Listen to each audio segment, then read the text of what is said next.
Taking place in Asia for the first time, the 2015 HSBC Golf Business Forum welcomed a host of influential speakers from inside and outside the world of golf. Providing a platform to spark debate, the various seminars and on-stage Q&As covered a range of issues. It's a lot of things. Formats, I think, is being discussed. I think sustainability is a major part of the golf agenda, as well as then talking about the opportunity to showcase the game through the professional level. Having the top representatives from the tours here, I think, has been a huge statement for this forum, that the game of golf is huddling together to plot its path for the rest of the 21st century. In a Q&A called Guardians of the Game, the heads of golf's main tours and federations discussed the economic climate and its impact on sponsorship and schedules, whilst allowing valuable face-to-face interaction. A chance to actually meet some people that are in our game, share some ideas is terrific, and especially for somebody who's coming so brand new into the game. I think it's very helpful. I think, golf is somewhat unique in the extent that it's multiple organizations, unlike most of the other big sports. And as a consequence, there's more communication and dialogue that's important. We sometimes forget how many different bodies and how many different organizations are involved in running this wonderful game. I think the affiliation and the relationship with both the European Tour, the PGA Tour, the Asian Tour is something that's high up on my agenda. I'm very interested in focusing on elite amateurs and the future for elite amateurs, and being able to work with the tours on that is critical. Whilst the key decision makers in the game had the chance to collaborate, delegates in areas ranging from course maintenance and turf management to course development and tourism used it as a chance to reconnect with business contacts, new and old. It's a wonderful opportunity for us to network with leaders in the industry, and it's a wonderful opportunity to rekindle old relationships and connect with people we haven't seen in a while. Always found it to be a very worthwhile event to be part of, and obviously the shape of it over the years has changed as the development industry has boomed and then slowed down again, but it's still a great opportunity to meet people and to stay on top of the developments in the game. This has been the fifth one in a row that I've attended, and the people that attend the forum are the people that run the game. The topics are relevant, from sustainability to things that are relevant to us growing the game. So yes, it's been great.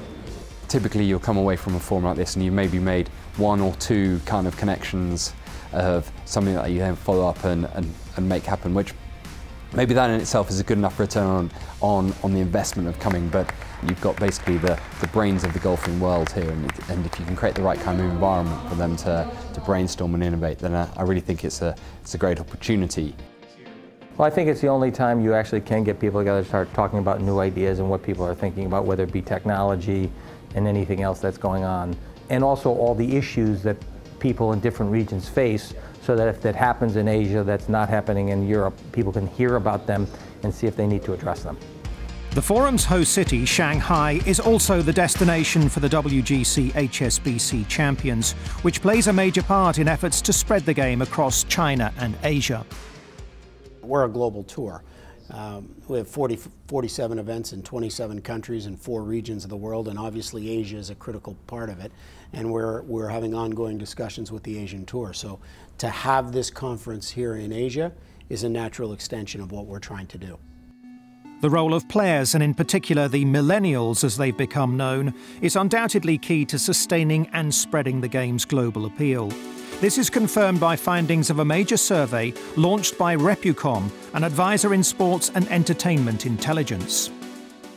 Well, our World Golf Report tells us that fans want to be closer to the players. Now, that's not a physical thing. They want more access. They want to be able to understand the players better, reach the players. And I think, ironically in all of that, the players want to do that.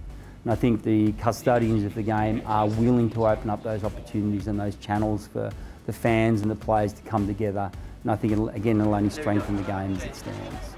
Yeah, it's fun. For me, I have a great following, especially the young generation. And with that young generation using social media, it's a fun way for me to interact and to be able to have that connection. And yeah, it is fun to get on there and have a chat back and forth every once in a while, whether it's giving someone else a hard time if they need it, or just giving that friendly comment back to the fan. In addition to growing the game in different countries, efforts are being made to broaden it to a wider range of ages and backgrounds. Making the game at the amateur level more inclusive for women is a key objective, and one which Syngenta have been focusing on in a recent research project. You could argue a bit neglected in the industry, and we wanted to focus on that because we think it's potentially a real catalyst for youth and family golf, actually. On top of their defining role in the golf equipment industry, the Solheim family have also helped develop the women's game worldwide. In recognition, John Solheim was presented with a Lifetime Achievement Award at the Forum.